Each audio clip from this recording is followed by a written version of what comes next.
Get your popcorn ready. The top 10 home remodels for 2021. We're coming up to an end of 2021.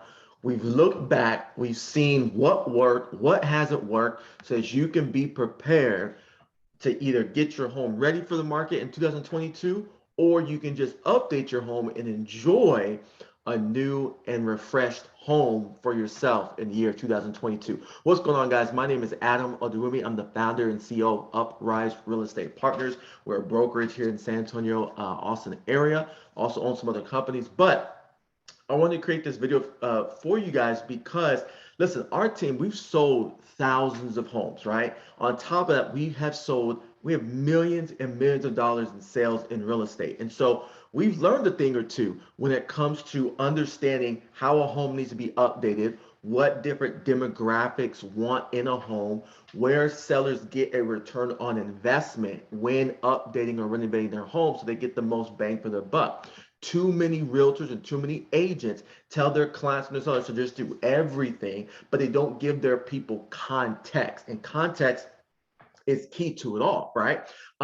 You can tell someone to spend $20,000 on a kitchen, but if the demographics in that area don't really want a kitchen that nice, or aren't even able to afford a kitchen that nice, and you're making a kitchen for another price point, and you're making a kitchen for a demographics in another area, then it really doesn't help you all that much, right? But let's keep it simple. Let's go over the top 10 remodeling projects for 2021, because it has changed a little bit from what 2020 was and 2019 was, right? So let's get into it. Number 10, we'll start from the bottom. Number 10, paint painting your cabinets and finishing them off, right? So yes, before you could just go new cabinets, but with the cost of materials going up and things of that nature, now you may want to think about, do I replace my cabinets or do I just paint my cabinets? And so some ideas you can have is painting your cabinets and then finishing them off with fixtures. Uh, um, and then having some type of nice matte or brush finish on them can dramatically change the way that your kitchen looks, right? Now, obviously, one of the biggest things is making sure you choose the right contractor that knows how to paint your cabinets well. But again, this is something where before it was always just new cabinets, new cabinets, new cabinets. Well, with the cost of lumber, the cost of materials, now sometimes it may make more sense to get a better return on investment by having someone paint your cabinets and doing a really good job on them. Okay. Also, what's cool about painting cabinets is it's a great DIY project. Like, you can, if you got the time, you can literally do it yourself on the weekends or in evenings. Yes, you can hire it out, but you can do it yourself.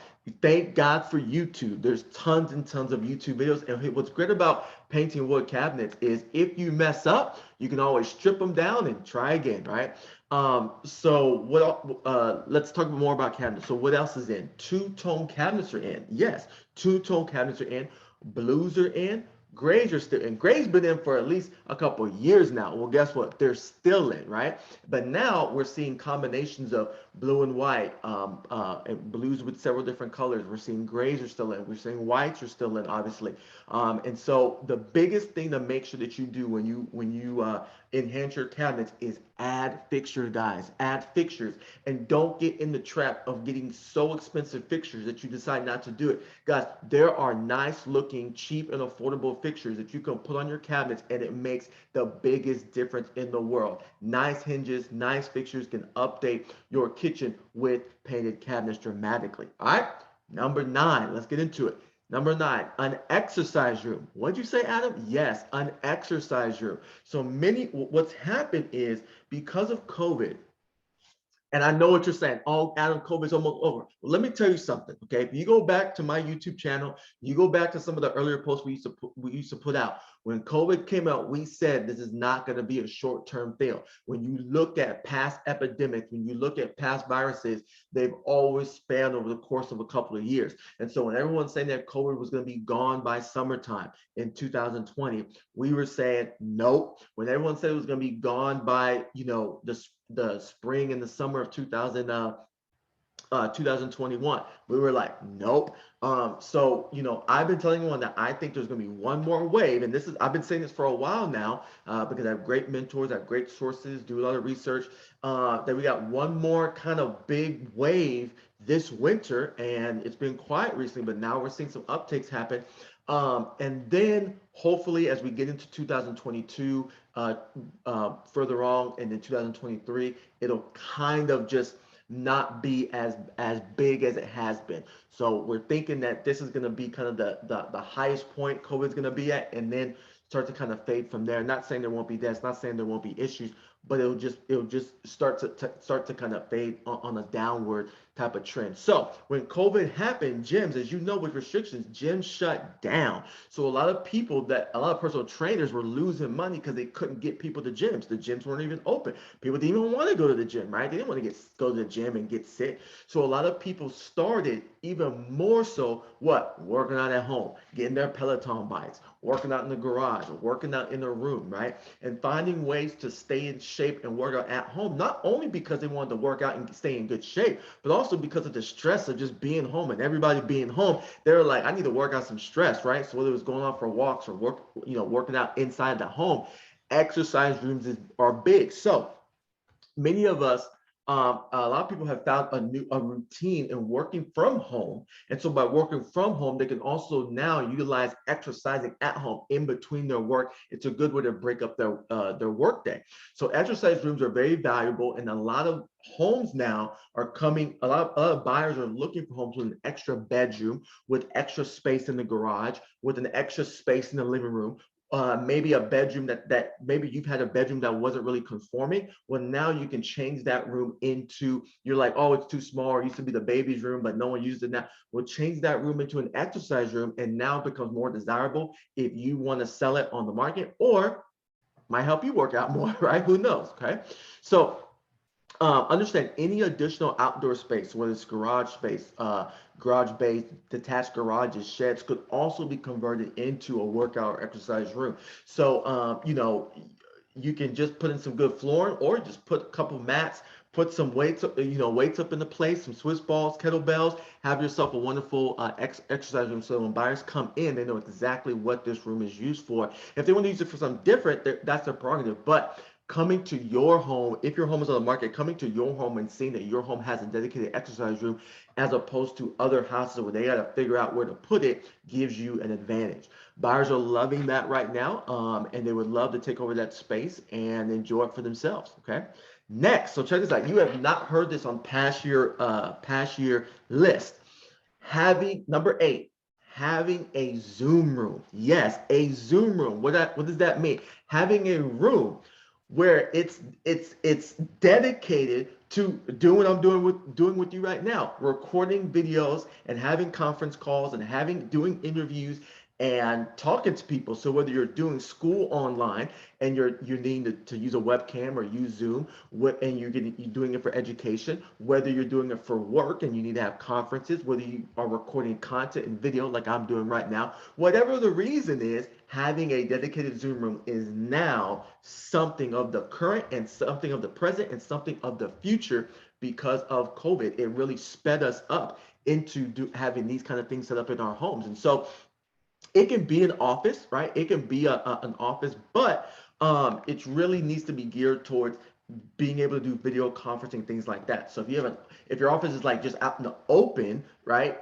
and there's no noise cancellation there, then you may want to reconsider that. So believe it or not, buyers are actually looking for homes that have spaces where they can have a so-called Zoom room. So some in these spaces, it may be where you have a stand-up desk, an area where you can put a nice background, put some good lighting in place, or where you can just jump in real quick, have a meeting, get your video on, and then jump right back out. So yeah. What's also interesting is a lot of leaders and companies and teachers and education, everyone's like, hey, turn your video on. Like, there's no more excuse about having your video off and saying you're not ready, or there's stuff in your background and things of that nature. Everyone's like, no, you should be prepared. You should know what's up. Put your video on so we know you're engaged. So you may have a job, you may have a business, you may trying to create content, you may be in schooling where you need to have your video on at all times, and having a dedicated Zoom room is something buyers are going to be looking for, and it may be a benefit to you as well. So keep that in mind. Number seven, um, looking at the exterior of your home. So whether that be siding, whether it be the front door, whether it be your roof, just curb appeal of the property. That's always a big deal, right? But you want to be careful. What do I mean by that? Some people go overboard. Some people try to make their house look like it's the best house on the block from a curb appeal standpoint. Instead of replacing maybe just fixing the siding on the front of the house, they now try to change the whole siding in the entire house. And unfortunately, buyers don't give you much money from a return on investment of that. If they're looking at one house down the street and they're looking at your house down the street and the other house doesn't have all new siding, but you have all new siding and you spent 15 grand on all new siding, unfortunately, a lot of buyers don't want to give you an additional $15,000 if everything is the same between your two houses, but the only difference is you have new siding. So you want to be very, very careful and make sure that you're either getting advice from us or you're getting advice from a realtor that understands the market and understand where you're going to get a return on investment. Now, if your siding sucks and you need to replace it, then take care of it, right? But understanding that first impressions are always a big deal, right? So like I said, the front door, the siding, the roof, front landscaping is really big. When we do our flip properties, we're always looking to make sure that our curb appeal meets a certain standard. But again, we don't want to go too far. We don't want to go too much because we could just be throwing money out the door, okay? Number 6, check this out. Number 6, I don't even know if I skipped a number, right? So number 6, a closed floor plan. A closed floor, I know, right? Everyone's talking about open, open, open. I want an open house, open floor plan, open floor plan. And here's what I'm here to say. In terms of buyers who are coming in the market now, because of what they've seen previously, they want an open floor plan. But what we're seeing as far as the trend starting to increase is buyers wanting an open floor plan, but not too open, right? An open floor plan, but not too open, right? So why?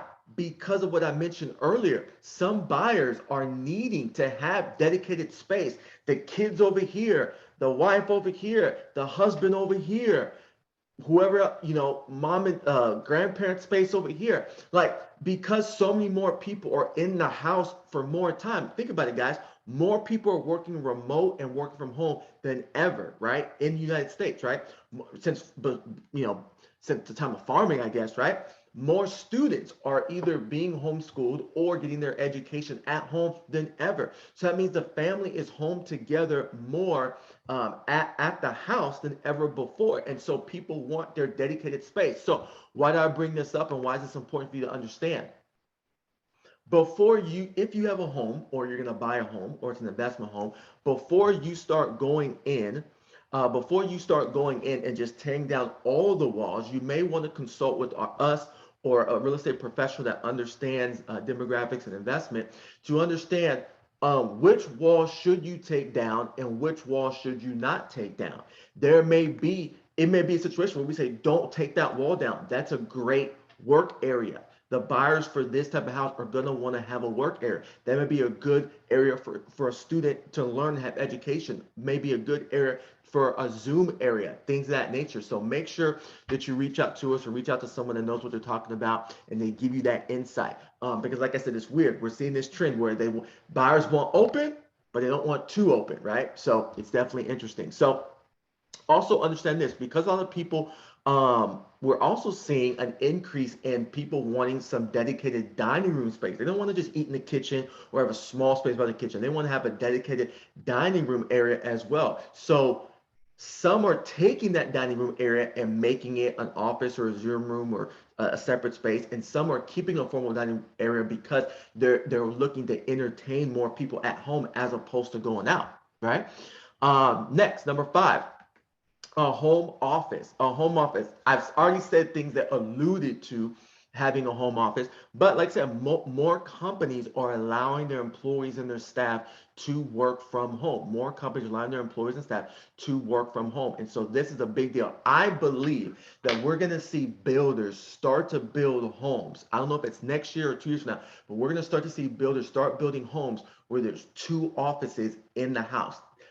Prior, we've only seen like one dedicated office space, but now what's happening is you may have one partner that's always worked from home or has a business, and you have another partner who now has the ability to work from home and they want to exercise that ability. And so they need a dedicated office space as well. So until that starts happening more and more on the market, you can be very attractive by making sure that you have not only a dedicated home office space, but if you have a dedicated home office space and you have those Zoom rooms or additional bedroom, things of that nature, your home becomes even more in demand.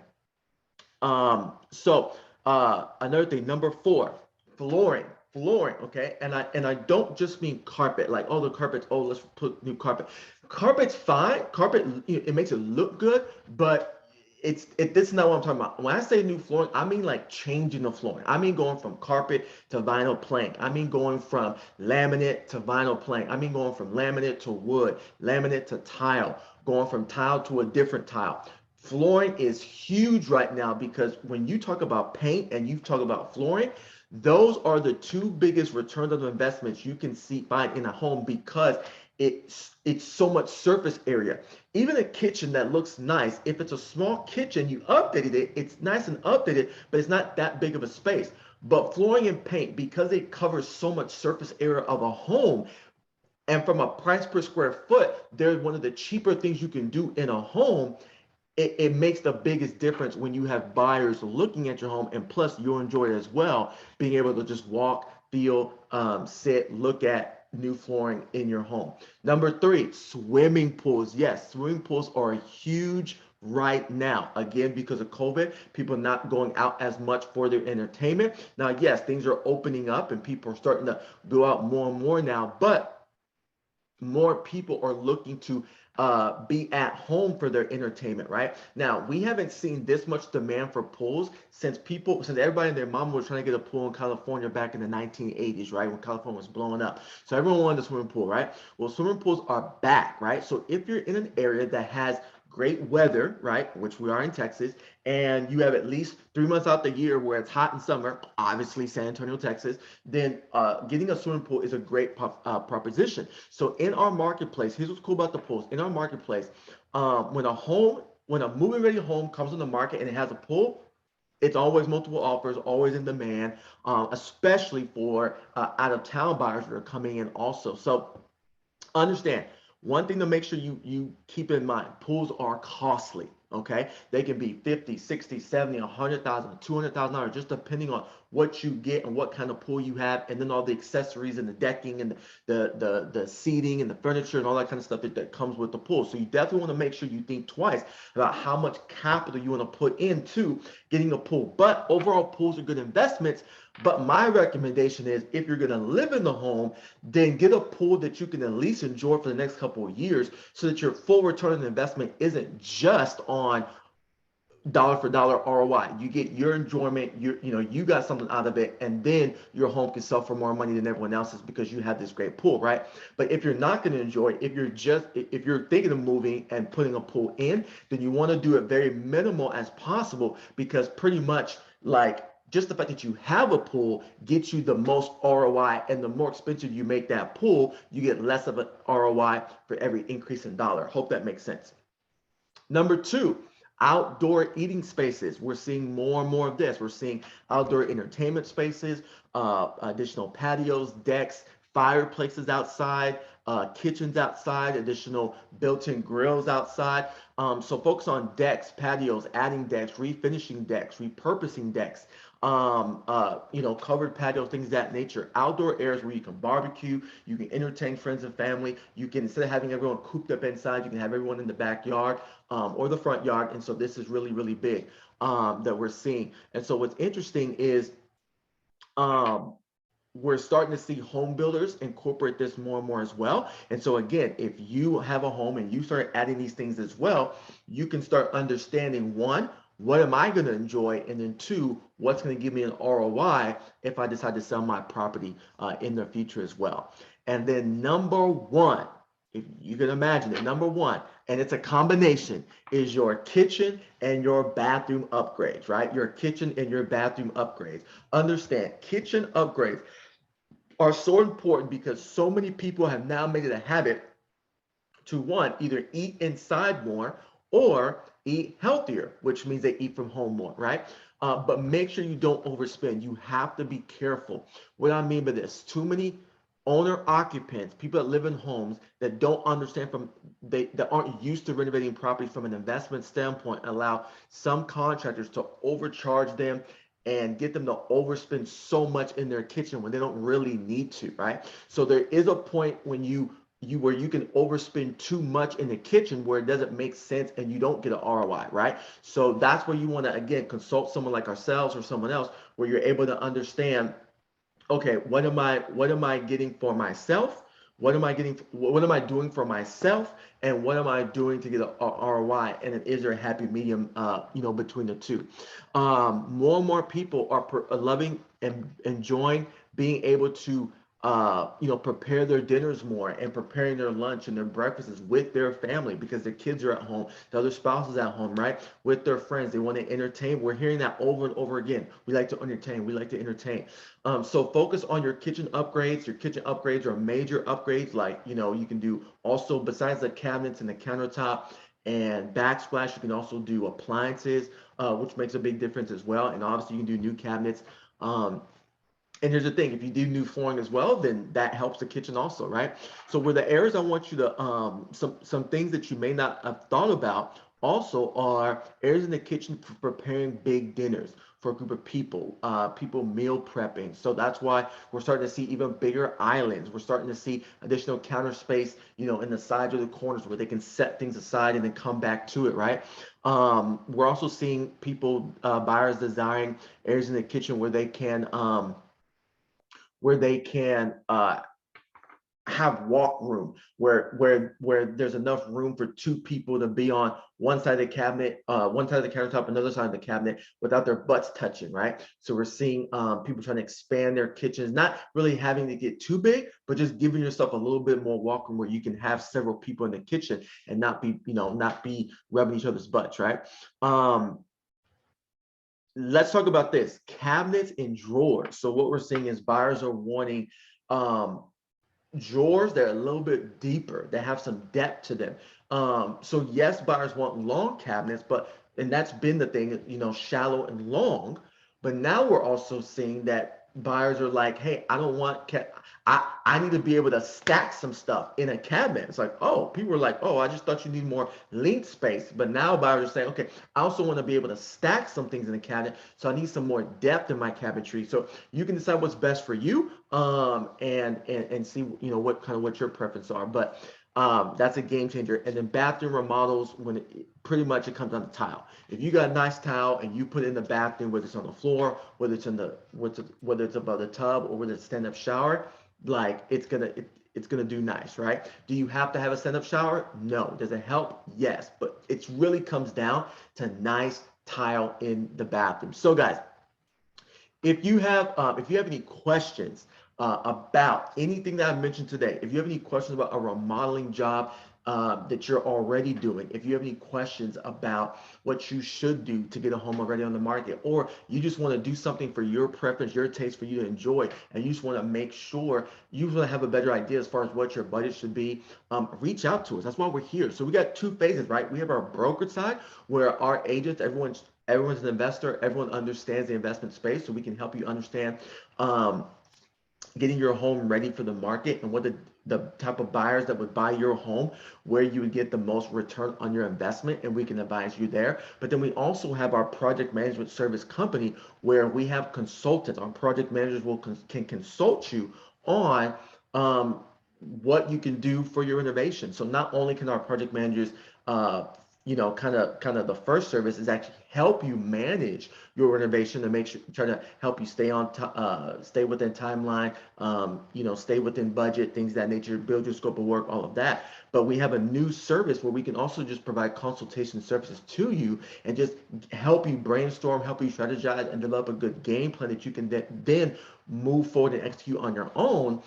in terms of how you should go about remodeling your home, what you should do remodel, what you should do first, second, third, how you can maximize your budget. That's really what we specialize in. How much you got, and let's help you maximize. Let's help you maximize your money, right? So if you have any questions, please feel free to, comment below. If you have any ideas for another video, a spin-off video, then let us know as well. Send us a private message. If you're seeing this on Facebook or Instagram, reach out to us.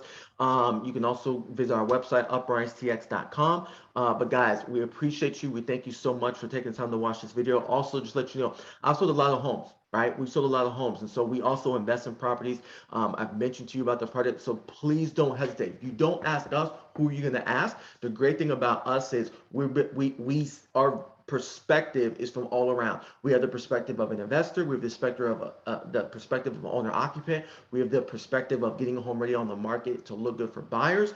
And so it's a full round perspective that we can give you, and give you great insight into what you want to do, how you should do it, and how you can do it all for your budget and for your price point. So I hope this is all helpful, and we'll talk to you soon.